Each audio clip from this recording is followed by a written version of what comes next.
வணக்கம் நண்பர்களே, நான் ஸ்ரீதர் பேசுகிறேன். என்னால் முடிந்த உதவி அப்படிங்கிற இந்த சேனல்ல இருந்து உங்களுக்கு அடிக்கடி சின்ன சின்ன விஷயங்களை நான் சொல்லி கொடுத்துட்ருக்கேன். சிலருக்கு இந்த விஷயம் தெரிஞ்சிருக்கும், சிலருக்கு பல விஷயங்கள் தெரியாமல் இருக்கும். அது மாதிரி எனக்கு தெரிஞ்ச சில விஷயங்களை உங்களுக்கு சொல்கிறத ஒரு உதவியாக நான் நினைக்கிறேன். மறக்காமல் இது உங்கள் நண்பன் ஸ்ரீதர் அப்படிங்கிறத ஞாபகம் வச்சுக்கோங்க. என்னால் முடிந்த உதவி அப்படிங்கிற இந்த சேனலை தயவுசெய்து சப்ஸ்கிரைப் பண்ணுங்கள். உங்கள் ஃப்ரெண்ட்ஸுக்கும் இதை தெரியப்படுத்துங்க, ஷேர் பண்ணுங்கள், லைக் பண்ணுங்கள். உங்களுக்கு எதாவது பிடிச்சிருக்கு பிடிக்கலன்னா தயவுசெய்து கமெண்ட் பண்ணுங்கள். ஸோ இன்றைக்கி நான் உங்களுக்கு என்ன சொல்ல போகிறேன் அப்படின்னா, நம்ம இப்போ தமிழ்நாட்டை பொறுத்த வரைக்கும் எல்லாருக்குமே வீட்டில் ரேஷன் கார்டு இருக்குது இல்லையா? பொது விநியோக திட்டத்தின் கீழ் எல்லாருக்கும் ரேஷன் கார்டு கொடுத்துருக்காங்க. ஆனால் இதில் சிக்கல் என்ன வருது அப்படின்னா, முன்னையெல்லாம் யாருக்கும் தொலைபேசி எண், மொபைல் நம்பர், செல்லிடப்பேசி எண் நம்ம ரேஷன் கார்டோட குடும்ப அட்டையோட இணைச்சிருக்க மாட்டோம். அது இப்போ பெரிய சிக்கலாக இருக்குது. ஏன் சிக்கலாக இருக்குன்னா, ஸ்மார்ட் கார்டு கொடுத்துட்ருக்காங்க. ஸ்மார்ட் கார்டில் கண்டிப்பாக ஃபோன் நம்பர் இருக்கணும், அதில் தகவல் வரும். முதல்ல ஸ்மார்ட் கார்டு உங்களுக்கு வரும்போது அதில் பின் வரும். அந்த பின்னை போட்டால் தான் ரேஷன் கடைக்காரர் ஆக்டிவேட் பண்ணுவார். அதுக்கப்புறம் தான் பொருளை நம்ம வாங்க முடியும். இல்லைன்னா லாக் ஆகி தான் இருக்கும் அப்படிங்கிறது எல்லாருக்கும் தெரிஞ்ச விஷயம். அப்படி இருக்கும்போது எப்படி சார் நான் இந்த ஃபோன் நம்பரை ஆட் பண்ணுறது, ஒரு கேள்வி. இன்னொன்று, சார் என்கிட்ட ஃபோன் நம்பர் இருந்துச்சு, நான் ஸ்மார்ட் கார்டும் வாங்கிட்டேன், ஆனால் இப்போது எனக்கு மெசேஜே வர்றதில்லை சார், எங்கள் நெட்வொர்க் ரொம்ப டவுனாக இருக்குது அப்படின்னா அதுக்கு என்ன பண்ணலாம்? ஸோ மூணாவது, எனக்கு நம்பர் இருந்துச்சுங்க சார், நான் ஆட் பண்ணேன், பொருள்லாம் வந்துட்டு தான் இருந்தது, மெசேஜெல்லாம் வந்துச்சு, ஆனால் இப்போது அந்த நம்பர் நான் உபயோகப்படுத்தலை. ஜியோவில் நல்ல ஆஃபர் வந்துச்சு, அதனால் ஜியோவுக்கு மாறிட்டேன், போர்ட் பண்ண மறந்துட்டேன். ஸோ இப்போ அந்த நம்பரே இல்லை, என்ன பண்ணுறது? பழைய நம்பர் இருந்தால் தான் புது நம்பர் மாற்ற முடியுமா அப்படின்னா அப்படி கிடையாது. தமிழக அரசு இதுக்காக ரொம்ப ரொம்ப ஈஸியான ஒரு உதவி மையத்தை நிறுவி இந்த சர்வீஸை கொடுத்துட்ருக்காங்க உங்களுக்கு. இதுக்காக நீங்கள் தாலுக்கா ஆஃபீஸ் அலைய வேண்டாம், யாருக்கும் பணம் கொடுக்க வேண்டாம், யாரையும் போய் பார்க்க வேண்டாம், விண்ணப்பம் எழுத வேண்டாம்.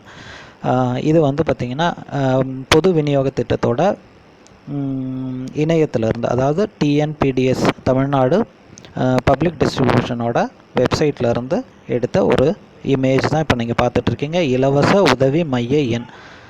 நீங்கள் இந்த 1967 அப்படிங்கிற எண்ணை தொடர்பு கொள்ளலாம் உங்கள் செல்லிடப்பேசியிலேருந்து, அல்லது 1-800-425-5901 அப்படிங்கிற இந்த நம்பரை தொடர்பு கொள்ளலாம். இதை கால் பண்ணால் என்ன நடக்கும் அப்படின்னு கேட்டிங்கன்னா, இது ஒரு கால் சென்டர். இங்கே நிறைய கான்டாக்ட் சென்டர், நிறைய கால் சென்டர் எம்ப்ளாயீஸ் இருப்பாங்க. அவங்க நம்மளுக்கு உண்டான குறைகளை நிவர்த்தி செய்வாங்க. இதில் முக்கியமான குறை என்னன்னா, இந்த ஃபோன் நம்பர் அப்டேஷன். எனக்கு ஃபோன் நம்பர் புதுசாக இணைக்கணும். சரிங்க, இந்த ஃபோன் நம்பர் நான் இணைக்கணும் அப்படின்னா என்னென்ன தேவைப்படும், இதில் எவ்வளோ நேரம் ஆகும் இந்த மாதிரி ஃபோனில் பண்ணால் அப்படின்னா, இப்போ நான் நிறைய நண்பர்களுக்கு இதை செஞ்சு கொடுத்துருக்கேன், நிறைய நண்பர்களுக்கு உதவி பண்ணியிருக்கேன். என் அனுபவத்தின்படி நீங்கள் ஃபோன் பண்ண உடனே கிடைக்குமா அப்படின்னா லைனு ரொம்ப கஷ்டம். எத்தனை முறை அது இல்லை பிஸியாக இருக்குதுன்னு சொல்லுதோ அத்தனை முறை நீங்கள் தொடர்பு கொண்டுக்கிட்டே இருங்க. ஏன்னா கொஞ்சம் நேரம் கழித்து பண்ணலாம் அப்படின்னா நீங்கள் எவ்வளோ நேரம் கழித்து மறுபடியும் ட்ரை பண்ணாலும் பிஸியாக தான் இருக்கும். அதனால் தொடர்ந்து ட்ரை பண்ணிங்கன்னா ஏதோ ஒரு கேப்பில் டக்குன்னு நீங்கள் உள்ளே போயிடுவீங்க. ஒரு சிலருக்கு 2-3 கால்லேயே கிடச்சிருது, ஒரு சிலருக்கு அதிகபட்சமாக ஒரு 10-15 முறை கால் பண்ணால் லைன் போயிருங்க.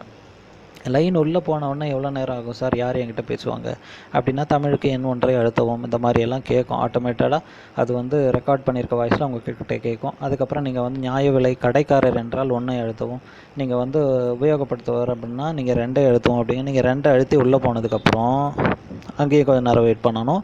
கொஞ்சம் நேரம் காத்திருந்தீங்கன்னா சொல்லும், உங்கள் காத்திருப்பு எங்களுக்கு மிகவும் முக்கியமானது எல்லாம் சொல்லிவிட்டு அங்கே ஒரு 5 நிமிஷம் அந்த மாதிரி ஆகும். ஆனதுக்கு பின்னாடி அந்த சேவை மையத்திலேருந்து ஒரு உதவியாளர் உங்களை தொடர்பு கொண்டு என்ன உங்களுக்கு தேவை அப்படின்னு கேட்பார். வளவலான்னு எதுவுமே பேச வேண்டாம், ஏன்னா அவங்களுக்கு அந்தளவுக்கு நேரம் இருக்காது. ஏன்னா நீங்கள் இவ்வளோ நேரம் காத்திருந்தது காரணமே அவங்க அத்தனை லட்சம் பேர் அங்கே தொடர்பு கொண்டுட்ருக்காங்கன்னு அர்த்தம்.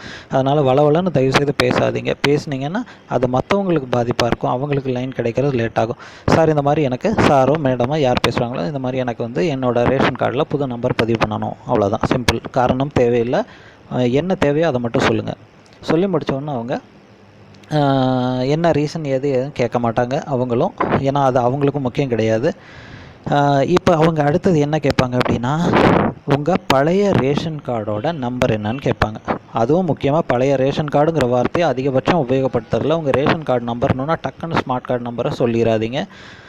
அது தேவையில்லை அவங்களுக்கு தேவையானது என்ன அப்படின்னா, உங்களோட ரேஷன் கார்டு, பழைய ரேஷன் கார்டுக்கு மேலே இந்த அரசு முத்திரைக்கு மேலே இருக்குது பார்த்தீங்களா, இந்த நம்பர் இப்போ நான் காட்டுறேன் பாருங்கள். இந்த அரசு முத்திரைக்கு மேலே இருக்கிற இந்த நம்பர் இங்கே இருக்கும், 10 பார்-G இல்லை 11 பார்-G அந்த மாதிரி ஏதாவது இருக்கும். அந்த நம்பர் அவங்களுக்கு தேவை. அதை சொல்லுங்கள். சொல்லி முடித்த உடனே உங்கள் பேர் என்ன, உங்கள் ஆதார் என்ன. இப்போ நீங்கள் குடும்ப உறுப்பினர் அப்படின்னா, நண்பருக்கு உதவி பண்ணலை, நீங்கள் உங்கள் கார்டுக்காகவே ஃபோன் பண்ணுறீங்கன்னா, சரி உங்களோட பேர் என்னன்னு கேட்பாங்க. உங்கள் பேர் ரேஷன் கார்டில் இருக்குன்னா உங்கள் பேரை சொல்லுங்கள். அதுக்கப்புறம் உங்கள் ஆதார் நம்பர் கேட்பாங்க. இல்லை நீங்கள் நண்பருக்கு உதவி பண்ணுறீங்க அப்படின்னா, இந்த இந்த குடும்ப அட்டையில் இருக்க யாரோ ஒருத்தரோட ஆதார் நம்பர் கேட்பாங்க. அவங்க பேரையும் ஆதார் நம்பரும் காட்டுறேன் பாருங்கள். இந்த ஆதார் நம்பரில் இந்த கவர்மெண்ட் ஆஃப் இந்தியாவுக்கு கீழே இங்கே பேர் இருக்குங்களா, இந்த பேரை முழுமையாக சொல்லிவிட்டு இந்த 12 இலக்க ஆதார் எண்ணையும் சொன்னீங்கன்னா முடிஞ்சது. இதை அவங்க சரி பண்ணிவிட்டு, சரி ஓகே எல்லாம் சரியாக இருக்குன்னு முடித்ததும் உங்கள்கிட்ட நம்பர் கேட்பாங்க.